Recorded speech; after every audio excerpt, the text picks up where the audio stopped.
So, dear student, good morning. Today we are going to start chapter number 2, chemical sensor. In chapter number 1, we have discussed what kind of sensor materials uh, we can have, what would be, and how to particularly screen those material. Like if you are having more than one option, or if you want to start with, then what should be the material which you can consider to begin your journey, and in that case what should be your strategy to select that material. If you want to have a composite, then what are those two material, how the interaction between two materials can be understood. Okay, all those aspects we have discussed. Then we have discussed sensor matrix. Like since we be I mean, like if you are dealing, as I mentioned earlier, if you want to reach ideal parameter, like if you, for example, if you want to develop chemical sensor, then your the lower detection limit of a chemical sensor should be around PAL, OSHA PAL. Moreover, it should have very I mean, fraction of second response and recovery time. It should be very stable. It should be highly sensitive and highly selective. All those parameters can be achieved if you are going for nanostructured material. And as far as nanostructured material is concerned, again, there would be a big question how you are going to, what would be a matrix you will be having, sensor matrix, so that you will be, able to align your nanostructured material across the electrode which you will be having. So we have seen, I have shown you what kind of sensor matrix we can have. That is one option. It's not like that is the only option available, but you can have many options. But I have shown you one option which we are using in our research laboratory. And then how that material can be aligned, how that nanostructured materials can be aligned across these two electrodes, that also we have discussed. And I have shown you good examples, like few example of how sensors can be developed, right from material selection, alignment of that material across the graph, and then how we can have some preliminary testing of that material to just to confirm whether we end up with the same material or not. Okay. Now, chapter number 2 will deal with chemical sensor. So in this case, we will be we will discuss some fundamental hurdles, or some basic hurdles, inherent hurdles of chemical sensors. And then we will discuss different kind of chemical sensors. And then, because as I told you earlier, our curriculum has been designed in such a way that most of the, I mean, the we have focused more on chemical sensor, and that is why in chapter number 1 also I have told you if for what are the ideal sensor requisite by keeping chemical sensor in view. Okay. And this chapter also deals with more I mean, mostly chemical sensors, advantages, disadvantages, some examples. Okay. And then chapter 3 and 4, in chapter 4 particularly, as I told you earlier, we will be discussing different sensor technologies. And chapter 3 will deal with is going to be based on uh, what kind of, how the integrated circuits can be used for sensor development, how the pattern can be generated, that we'll discuss in chapter number 3. Now, as I told you earlier, in this chapter we will begin with chemical sensor characteristics. And I'm sure in chapter in fundamental of sensors, in other paper, you must have discussed these parameters. Like whenever we are talking about any chemical sensor characteristics or features always depends on the stability, how that sensor is stable, repeatability, how it is going to be repeatable, linearity, like whenever we are varying the concentration of gas analyte, how it is going to be responded, like how the output is going to be responded to various concentration of, whether it is linear, non-linear, exponential, and so on and so forth. Hysteresis means like whenever you are increasing the concentration, Like if you're testing your sensor with increasing concentration, and if you're having a particular location on that XY plot, if you are if you are coming back, like again, like from, let us say, from you started from 10 ppm and you went ahead up to 100 ppm, right? Then what you need to do, if you start from again from that point 100 ppm and then start going back, you need to have like similar kind of output. But most of the time we don't have that, and that is what we call as hysteresis. Then saturation, I'm sure like you must have seen, like the sensor is going to be, let us say if you start, saturation can be described in two different ways. One is like once you expose your sensor to a particular concentration, like at t equal to 0, and as time progresses, as and when there will be more interaction of gas molecules with the material, resistance always going to increase or decrease, right, to some extent, and later on is going to be saturated. Saturated means uh, thereafter, let us say, for example, if you achieve that saturation level, 90% of saturation level at around like 50 seconds, and then later on, beyond 50 seconds, there won't be much variation in the output. This is what the saturation is. This is one thing. Second thing, like what you can do is, let us say you started exposing your sensor right from 10 ppb. So Fontaine 10 ppb, you got some response. Then you start increasing, right? It started increasing like 10 ppb, then 100 ppb, 10 ppm, 100 ppm, and so on and so forth. So you have observed incremental value output values for incremental values of input gas concentration. But after some time, let's say, for example, let me take a window of 1 to 100 ppm. So let us say what you observe is right from 1 ppm to 60 ppm, you have observed that there is a linear increase in output with respect to increase in concentration from 10 to 60 ppm. But later on, like for 70, 80, 90, 100, you are having similar change. Like there won't be any significant change. Like there is deviation, variation is going to be very, very small. That is what we call as saturation. Response time, response and recovery time, I told you earlier. Response time is time taken by the sensor, which to reach 90% of the saturation. That is what we call as response time. And recovery time would be time taken by sensor to regain the original resistance, right? Initial resistance. Similarly, there is another parameter, span. Span means, like, let us say you started increasing your value in like input value. So right from 10 ppm to, let us say, 100 ppm, you got linear curve, and then 100 ppm onwards it got saturated. So this is like 1 to 100 ppm is going to be the span of the sensor, right?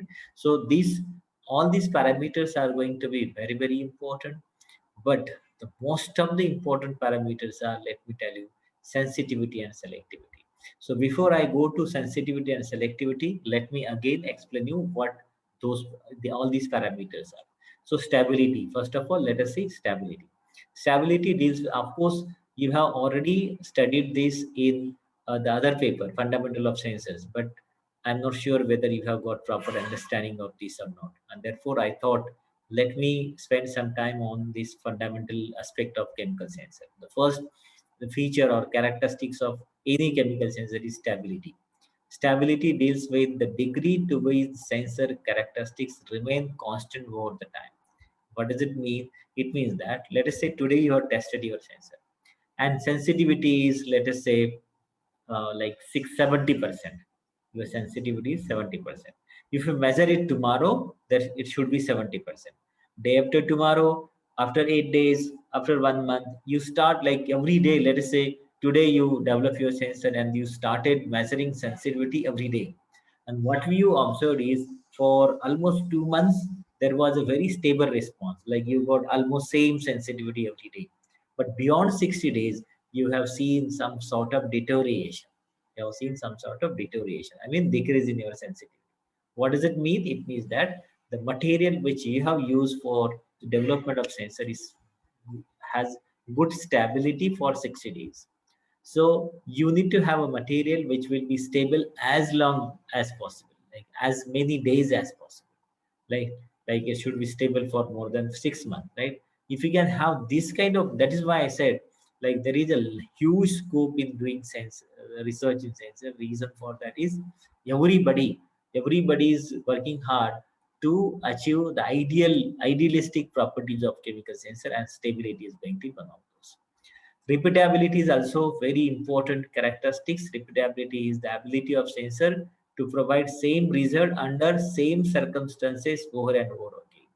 Like for example, if you are having change of resistance, let us say you have got a chemi-resistive core, and whenever you are exposing your material to, let us say, NO2 or any gas analyte, you observe increase in resistance. Let us say for 5 ppm, you got the increasing resistance from 5 to 10K, right? Increasing resistance for 5 to 10K for 5 ppm. So if you are repeating the same observation, I mean same experiment, like again, if you are exposing your sensor again for like first time, you got 5K change.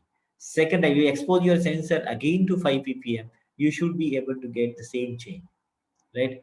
If it is not, it's not only the change of resistance, even shape as well, shape of the curve as well, right? If you are getting similar kind of curve, like let me tell you, this is the curve I'm talking about. This is the typical ideal sensor curve. Like whenever you are exposing your material to any gas analyte, there would be increase in resistance like this. Okay, this is very standard curve.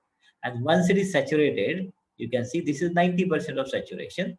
This time is called as response time, as I told you earlier. So this is the typical curve. This is the typical curve of any sensor, chemical sensor. So as far as this repeatability is concerned, if you are having this kind of curve for 5 ppm, the change of resistance, let is 5K, and with this nature, for if you are exposing your sensor again for the same concentration, you must be able to get the same result. This is what we call as repeatability. So repeatability is another very important parameter. Third one is linearity. What is linearity? Truly speaking, if you really want to understand linearity, you need to understand the non-linear behavior.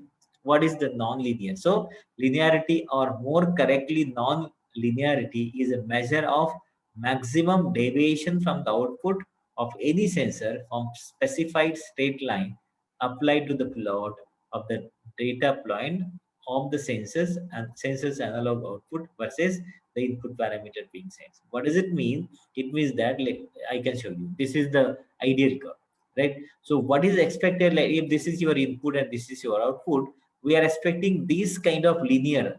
That is why it is called as ideal curve. This is the linear curve, right? So that is why I said like linearity is very, very important.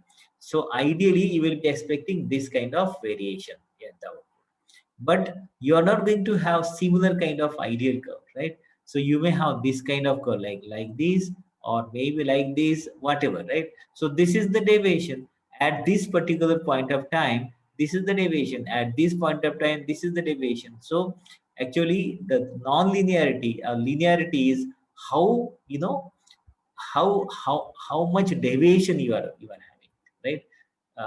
This is non-linearity rather, because non-linearity can be tested, can be understood, or can be measured by measuring the deviation from the actual ideal curve. So this is ideal curve, and this is the measured curve. Measured curve means this is what you observe. And usually, as I mentioned earlier, we are expecting linear curve. Ideally, your sensor should be linear. It means uh, whenever you increase your input in the same proportion, output should be increases, right? So this is what the linearity means. Next one is hysteresis. As I told you earlier, you can see this is the graph. So let us say for increasing concentration, these are the values for increasing concentration for this particular. This is like pressure sensor, but similar sensor you can consider for chemical sensor also. Instead of pressure, you can consider the concentration of gas and oil. Let us say this is 5 ppm, 10 ppm, 20, 30, 40, and this is 50. Okay. Now, if you are coming back, like let us say these are the points. These are not points actually, but let us assume that these are the points. These are these are the output points for the corresponding input value, right? Here, truly speaking, this shows arrow, like this is increasing. Like we got this kind of curve for increasing concentration, and this we got this for decreasing concentration. But let us assume that these are the points which we got for different, like values of input, right? Now let us say this is let us say millitorr, right? This is millitorr, for example. This is 50. Now if you reduce it from 50 back to 0, you should get same curve. You should get same curve, but most of the time you are going to end up with, you are not going to get the same data, same value. So you most likely you are going to end up with this kind of curve. This is what you call as hysteresis. So most of the sensors are going to have hysteresis, but this loop should not be too much wider. Like if it is too wide, it means that your that material is not going to be good for a sensor application. Then comes saturation, as I told you earlier. Let us say this is one particular concentration, maybe 10 ppm. This, in fact, in this figure, this is intensity of light, but we can consider this concentration of gas and the light. Let us say this is 5 ppm, and okay, for 5 ppm, you are increasing the constant, increasing the concentration with increasing time. So initially, what will happen? There will be linear increase in output. There will be linear increase in output. You can see this is linear area, and then later on, you can see there is a saturation, kind of saturation. It becomes exponential now, right? You can see it's not linear curve. Linear, this would have been the direction for linear curve.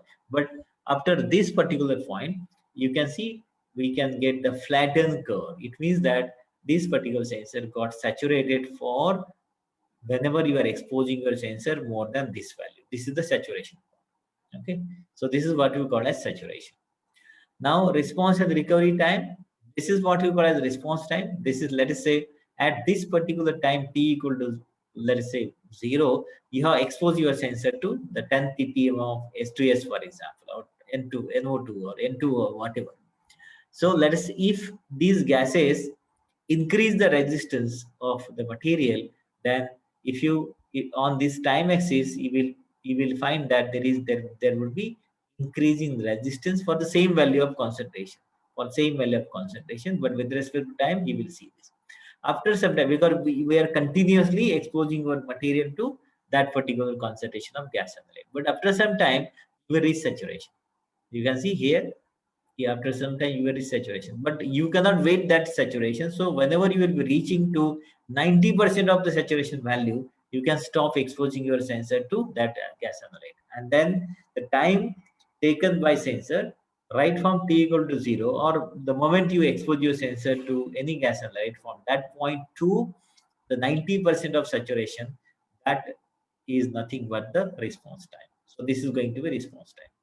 And once you remove the gas analyte, whatever desired gas analyte you are exposing, once you remove it, what is expected? Your sensor should regain your resistance, because this was the initial resistance. It should regain your original resistance. So time required by the sensor to regain original resistance is nothing but a recovery time. So these are all very, very important parameters. And one more span.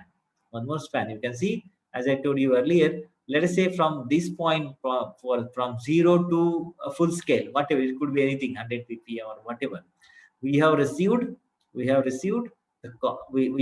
seen that there is a continuous increase. And then above this, I have seen, let us say, there is a flat graph, means there is a saturation point, right? So from this to this, whatever linear range we have, corresponding output value is nothing but the span. Corresponding output value is nothing but the span. So it means for this particular span of this input, you are going to get the variation, the output from this point to this point. So this is a particular span, right? तो आपको इससे ये पता चलेगा कि आपका जो window है आपके मटेरियल का लीनियर रेंज का span.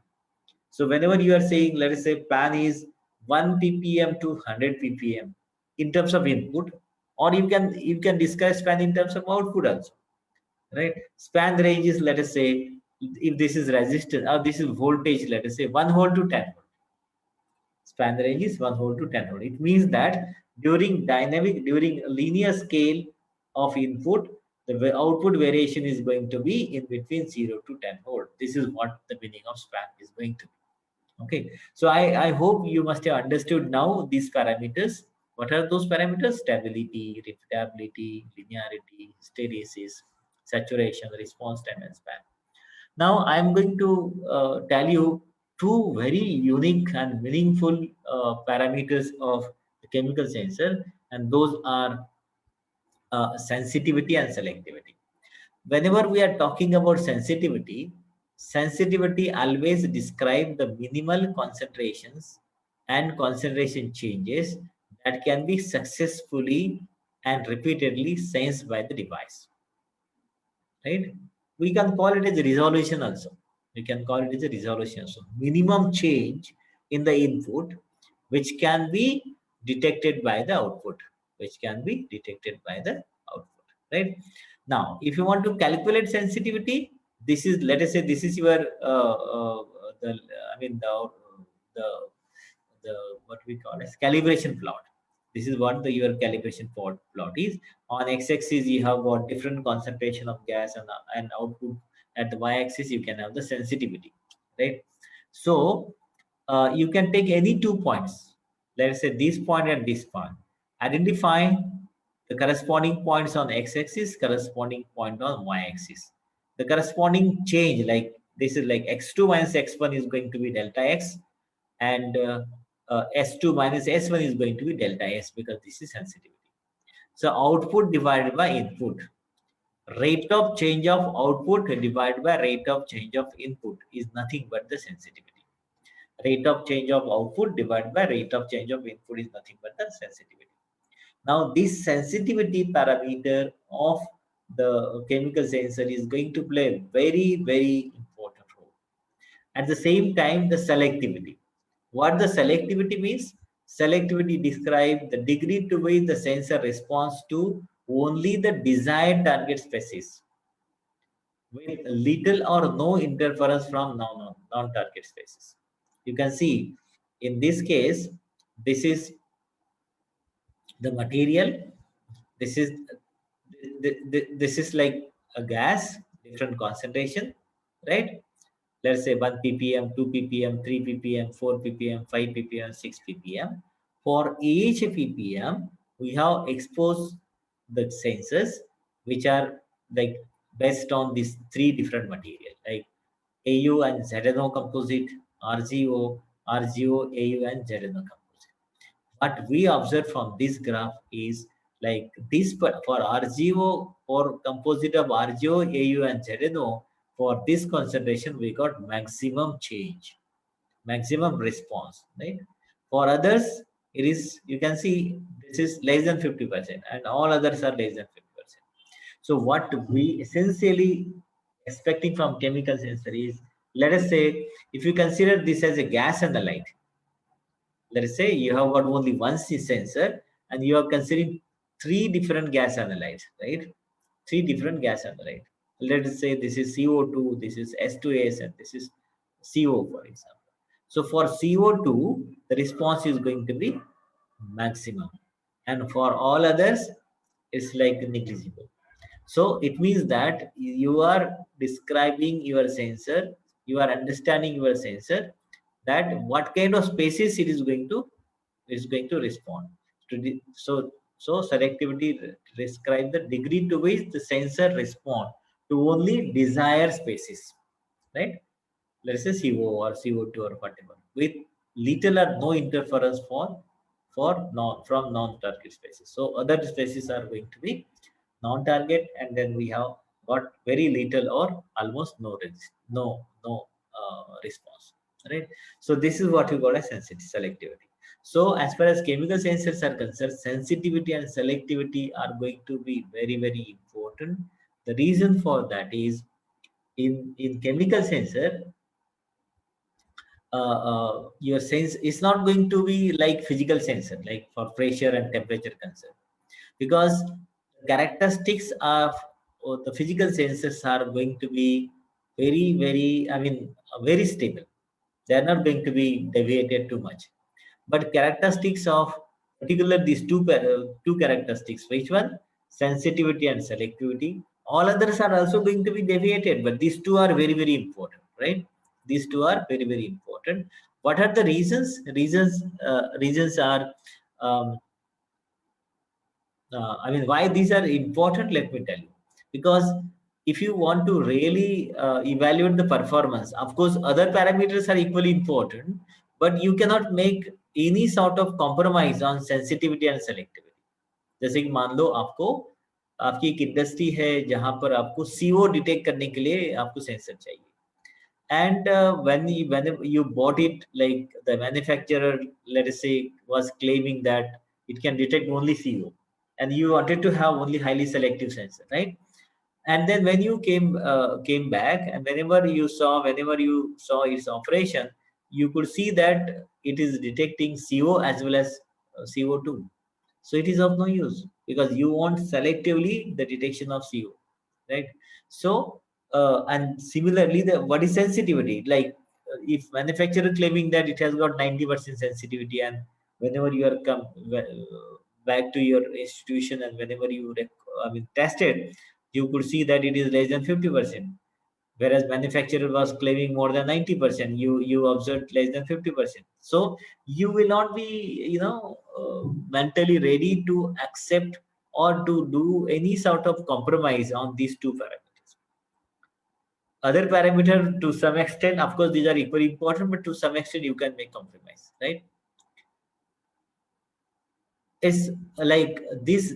Sensor performance is always going to be decided by these two very important parameters.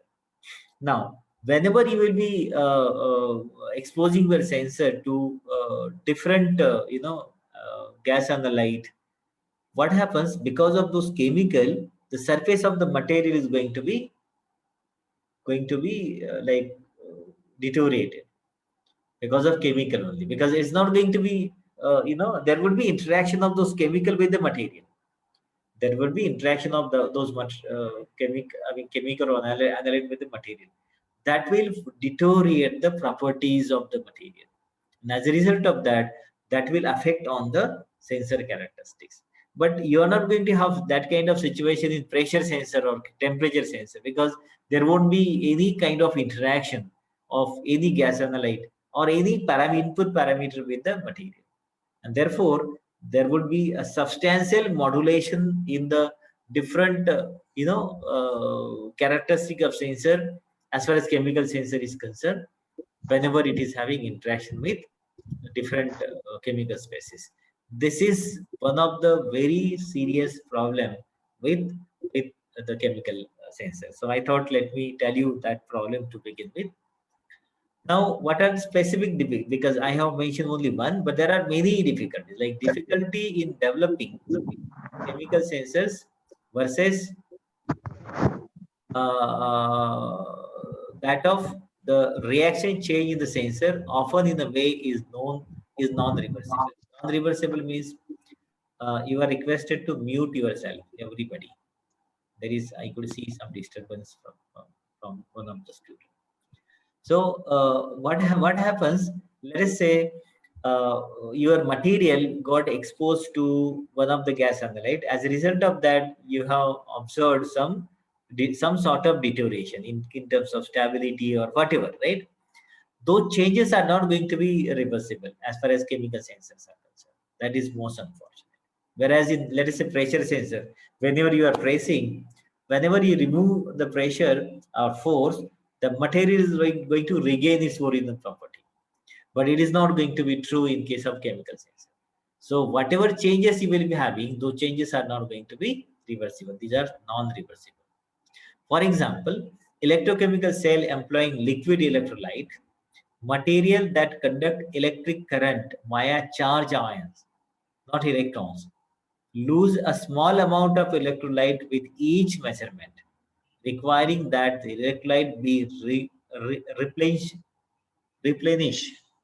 It need to be replenished eventually or have carbonic acid forming at the gate membrane interface and etching component in the chemical field effect transfer. I mean, they have mentioned different examples here as far as electrochemical cell is concerned, because we know in electrochemical cell, electrolyte is going to be very, very important.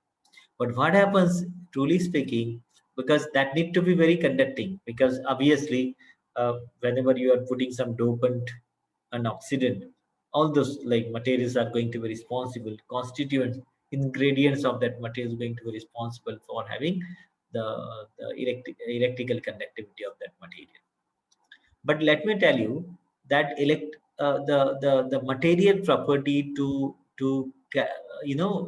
conduct current depends on charge ions. How many charge ions solution is going to have. But unfortunately, during each cycle of this electrochemical measurement, we are going to lose some of the charge ions, right? As a result of that, we need to replace that, electrochemical electrolyte in electrochemical cell. Otherwise, it's not going to be possible. So this is like one example they have mentioned. Also, unlike a pressure and temperature sensor, which have comparatively few conditions under which they need to be modeled to operate, the chemical sensor are often exposed to nearly unlimited number of chemical combinations. Right? Like pressure and temperature sensors, they are like you can estimate like what kind of deterioration it is going to have. But whereas in case of the chemical sensor, because you have chemical sensor means the sensor which is going to have interaction with different chemical species, and you never know whenever you are exposing your sensor to environment, you never know what kind of chemical species are going to be in the environment which is going to be interacted with your sensor. There are some chemical species, they are very, very highly corrosive in nature. They always corrode the materials, right? So there are many. So as a result of that, your deterioration is going to be substantial in case of the chemical sensor. That you need to understand whenever you are working on chemical sensor. You need to understand this one of the hurdle. This introduces interference responses, contamination from acid attack, or for porous film devices, the sorption of species that cannot be removed, such as silicon, zirconia sensor, altering their surface area and effectively changing their calibrated behavior. What does it mean? So they have, I mentioned a couple of examples, but there could be a number of examples, right? So whenever because there could be some materials which is going to be absorbed on the on the surface of the material, which you will not be able to remove entire material, and as a result of that, it will alter the different characteristics. And obviously, whatever calibration you have done earlier, you will not be able to have the same calibrated sensor. There will be deviation, and this challenge you are going to have always. This is one of the challenging aspect of any chemical sensor that you need to remember. If you are working on chemical sensor, if you are doing research on chemical sensor, this is one of the challenge that you need to always consider. Have in your mind. So these are some of the difficulties of chemical sensor. Now let us see classification of chemical sensing mechanism. In fact, chemical sensing can have different kind of mechanism. Okay, we can classify sensor by different mechanism. For example, all chemical sensing can be classified by actual uh, indicator phenomenon employed for sensing, and they also can be classified by the measurement strategies. Like there could be two different strategies, like uh, like phenomena which is going to be employed for sensing. This is one. This link is going to be terminated after 1 minute. You have to rejoin again by the same link. So there are, as I was talking about, two different phenomena. One, like the way in which your chemical species is going to be interacted. Like there could be either electron exchange. So whenever we are talking about electron exchange, you are going to have either reducible or oxidizing gas, right? Reducing or oxidizing the gas analyte. Whenever that is going to be interacted with your material, exchange of electrons is going to be takes place. Okay, this is one. Like based on that, based on what kind of the phenomena which is happening, you can classify the sensor. Number one. Number two, depends on measurement strategy also. There could be different kind of measurement strategies, right? Let us say whenever you are